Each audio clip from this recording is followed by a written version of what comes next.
একেবারে বিধায়ক নওশাদ সিদ্দিকী জেল থেকে বেরিয়েছেন এবং সেই ছবি দেখছেন, জনজোয়ার দেখতে পাচ্ছেন। এই মুহূর্তে আপনাদেরকে দেখাবো নওশাদকে ফুলের মালা দিয়ে কর্মী সমর্থকরা তারা কিন্তু নিয়ে যাচ্ছেন নগর দায়রা আদালত থেকে। এই মুহূর্তে সেই ছবি দেখাচ্ছি, আপনাদের সরাসরি দেখছেন। একেবারে আপনাদেরকে দেখাচ্ছি সেই ছবি।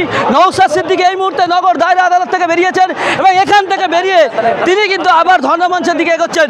সেই ছবি আপনাদেরকে দেখাবো এবং আমরা কথা বলার চেষ্টা করবো নওশাদ সিদ্দিকীর সঙ্গে। এসেছিলাম, দুর্ভাগ্য আমাদের রাজ্য প্রশাসন, রাজ্য সরকার প্রশাসনকে কাজে লাগিয়ে আমাদেরকে টানতে টানতে শান্তিপূর্ণ ধর্ণা মঞ্চে বসতে না দিয়ে তুলে নিয়ে গিয়েছিল। আমরা আমাদের পক্ষ থেকে আমাদের নেতাদের নির্দেশ দেওয়া ছিল কোনো রকম আইন শৃঙ্খলা অবনতি হোক, এই ধরনের আমরা কাজ করব না। ফলে আমাদের কর্মী সমর্থকরা চলে গেলেও আমাদেরকে গ্রেফতার করেছিল। আমরা বিচার ব্যবস্থার প্রতি ভরসা রেখেছিলাম। আজকে মাননীয় বিচারপতি আমাদেরকে জামিনে মুক্তি দিয়েছে, আমরা মুক্তি পেয়েছি। আমরা এটাই বলতে চাই যে আমাদেরকে এই প্রশাসনকে কাজে লাগিয়ে আমরা যে আন্দোলন করছি, একদিকে ওয়াকফ বাঁচানোর আন্দোলন, সাথে সাথে ফেক এসটিএসসি সার্টিফিকেট বাতিলের আন্দোলন। একদিকে যেমন এসআইআর এর নামে নাগরিকদেরকে আতঙ্কিত করা হচ্ছে, আতঙ্কিত মুক্ত করতে হবে। এই ডি ভোটারের নামে মানুষকে যে ভয় দেখানো হচ্ছে, সেই ভয়টাকে দূরীভূত করার জন্য আমাদের যেমন ধর্ণামন ছিল, সাথে সাথে ওবিসি নিয়ে যে ধরনের পিছড়ে বর্গের হিন্দু মুসলমান সমাজের মধ্যে জলগালা হচ্ছে, তারা আজকের উচ্চশিক্ষায় ভর্তি হতে পারছে না, জয়েন্ট পাস করার পরেও কলেজে যেতে পারছে না, মেডিকেল কলেজে ঠিকঠাক অ্যাডমিশন হচ্ছে না। এই যে দুরবস্থা হচ্ছে চাকরির ক্ষেত্রে, সেটাকে দূর করতে হবে। আর আমরা দাবি রেখেছিলাম বিভিন্ন রাজ্যে যেভাবে বাঙালি পরিযায়ী শ্রমিকদের উপর অত্যাচার হচ্ছে, ওটা বন্ধযোগ্য। দুর্ভাগ্য আমাদেরকে করতে দেয়নি, তুলে নিয়ে এসেছিল, আমরা জামিনে মুক্তি পেয়েছি। আমি এখানে আমাদের লিডাররা ছোট্ট ছোট্ট গুটি কয়েক কথা বলবে, কারণ এখানে যে লিডাররা আছে তাদের ভক্তরা এখানে এসে উপস্থিত হয়েছে। লিডাররা যে বার্তা দেবে সেগুলো আমরা কি করব, শুনবো আর আগামীর জন্য তৈরি হব। পুলিশকে দিয়ে এই ওয়াকফ সংশোধনী বিলের বিরুদ্ধে আন্দোলন থামাতে পারবে না। সার্টিফিকেট বাতিল করতে হবে। আমাদের সংখ্যালঘু যুব ফেডারেশনের পক্ষ থেকে মৌলানা কামরুজ্জামান সাহেব আপনাদের সামনে বক্তব্য রাখবেন। বলছি সব হবে এখন।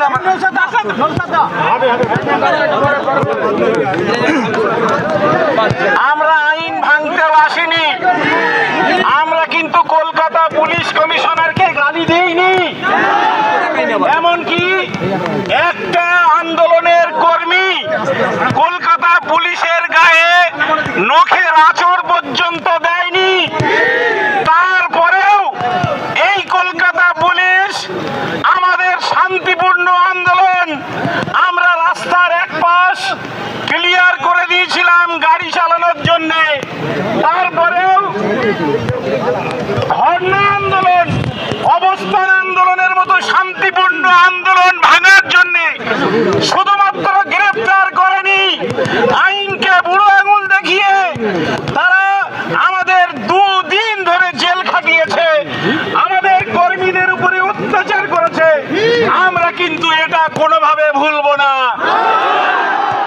পুলিশ আমাদেরকে বলছিলেন আন্দোলন করলে গ্রেফতার করব, মুখ্যমন্ত্রী বলেছেন ওয়াকফ নিয়ে আন্দোলন করলে আমার থেকে বড় শত্রু আর কেউ হবে না।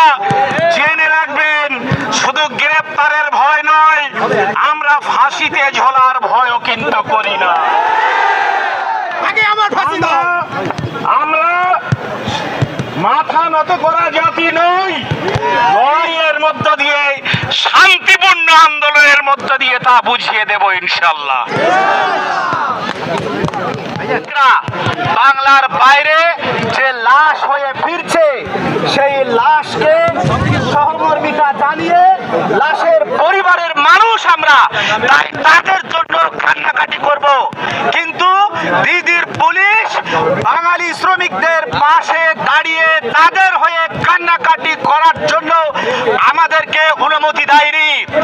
আমাদেরকে অন্যায়ভাবে গ্রেফতার করে 24 ঘন্টা আটকে রেখেছে।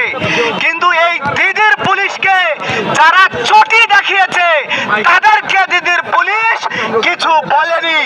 তাই তার জবাব আমাদেরকে 26-এর ইলেকশনে দিতে হবে। 26-এর এর জবাব দেবেন, বাংলার মানুষ জবাব দেবে, পরিযায়ী শ্রমিকরা ইনসাফ পাবে, বাংলার বাইরে থেকে কেউ লাশ হয়ে বাংলায় ফিরবে। আমাদের দাবি একটাও ডেড বডি বাংলায় ফিরতে পারে না। তাই 26-এ এর উপযুক্ত জবাব হবে। ধন্যবাদ।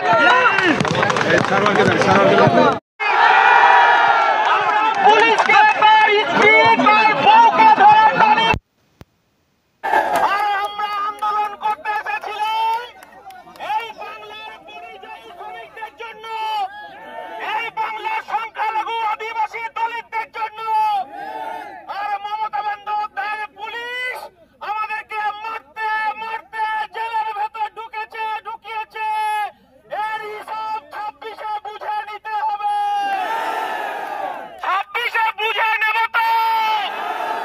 আমরা বাংলার সমস্ত সংখ্যালঘু আদিবাসী দলিত একসঙ্গে হয়েছি। মমতা ব্যানার্জি, আপনাকে শেষ কথা বলে যেতে চাই, আপনি যেভাবে দমন পীড়ন করছেন এর শেষ কথা বলবে আমার দলের চেয়ারম্যান নওশাদ সিদ্দিকী। তার নেতৃত্বে বাংলায় নবজাগরণ আসবে। আপনারা মাথা ঠান্ডা রেখে রাজনীতি করবেন, অনেক দূর যেতে হবে। আমরা পশ্চিমবঙ্গের প্রায় 23টি রাজনৈতিক অরাজনৈতিক সামাজিক সংগঠন মিলে কলকাতার ধর্মতলায় বিজেপির যে জনবিরোধী নীতি, তার যে ভুল নীতি, তার প্রতিবাদ করার জন্য আমরা ধর্মতলায় একত্রিত হয়েছিলাম। কিন্তু বাংলার মুখ্যমন্ত্রী এবং তার প্রশাসন, তার পুলিশ আমাদের আটকে দিয়ে আমাদের গ্রেফতার করে প্রমাণ করে দিলেন যে তিনি বিজেপির বি টিম হয়ে বাংলায়। আমাদের আন্দোলন ছিল ওয়াকফ সংশোধনী আইন 2025 প্রত্যাহার করতে হবে। আমাদের আটকে দিয়ে মমতা ব্যানার্জি বাংলার মানুষের কাছে এই বার্তা দিয়ে দিলেন যে তারাও এই ওয়াকফ সংশোধনী আইনকে তারা সাপোর্ট করছে। তাই তারা এটা প্রমাণ করে দিয়েছে গোটা দেশে বাঙালি মুসলিম পরিযায়ী শ্রমিকরা, বাঙালি শ্রমিকরা তারা যে অত্যাচারিত হচ্ছে, তাদেরকে যে মৃত্যুর মুখে ঠেলে দেওয়া হচ্ছে, এটা মমতা ব্যানার্জির প্রশ্রয়ে হচ্ছে, তার সহযোগিতায় হচ্ছে। তার সহযোগিতার ফলেই বাংলার মানুষদেরকে বিজেপিরা দেশের বিভিন্ন প্রান্তে মারছে। এরা শুধু এদের ভোট ব্যাংকের জন্য মুসলমানদের ত্রাতা হিসাবে, বিজেপির বিকল্প হিসাবে মুখে মিথ্যা কথা বলছে। বাংলার মানুষ জেনে রাখুন, বাংলার প্রত্যেকটা বাচ্চা শিশু বুঝে গিয়েছে যে বিজেপি এবং তৃণমূল দুটোই এক। প্রিয় বন্ধুরা, আমাদের আন্দোলন এখানে শেষ নয়। এই গলায় ফুলের মালা আমরা আশা করিনি, এই গলায় ফুলের মালার জন্য আমরা আন্দোলন করিনি। এটা আন্দোলন শুরু হয়েছে, এই আন্দোলন শুরু হয়েছে। এর শেষ আমরা দেখে ছাড়বো নাকি? এর শেষ আমরা দেখে ছাড়বো। সবাইকে সংগ্রামী ধন্যবাদ জানাচ্ছি।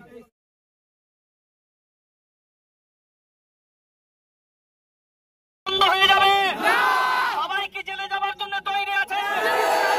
আমি দ্রুত আমরা ঘোষণা দেব ধর্ণা মঞ্চের জন্য। সেই দিনকে দেখবো বাংলার কত মানুষ এই ধর্ণা মঞ্চকে সাপোর্ট করে এই আন্দোলনে আমাদের পাশে থাকে। সেদিনকে আপনাদের সেটা আবার দেখা হবে। আমরা জানেন যে এই আন্দোলনে আমাদের উপরে যেভাবে টানা হিচড়া করে মানুষ, মাননীয় পুলিশ প্রশাসনকে জানতে হবে এ দাড়িওয়ালা টুপিওয়ালারা এ ভারতবর্ষের আন্দোলনের জন্ম দিয়েছে। আর মসজিদের ইমামদের উপরে হাত, মসজিদের ইমামদের জেল, মসজিদের ইমামদের কাস্টাডি। আর তোয়াজ করার সময় মসজিদের ইমামদের কথা মনে পড়ে না? আজকে সিদ্দিকুল্লাহ নয়, সারা বাংলা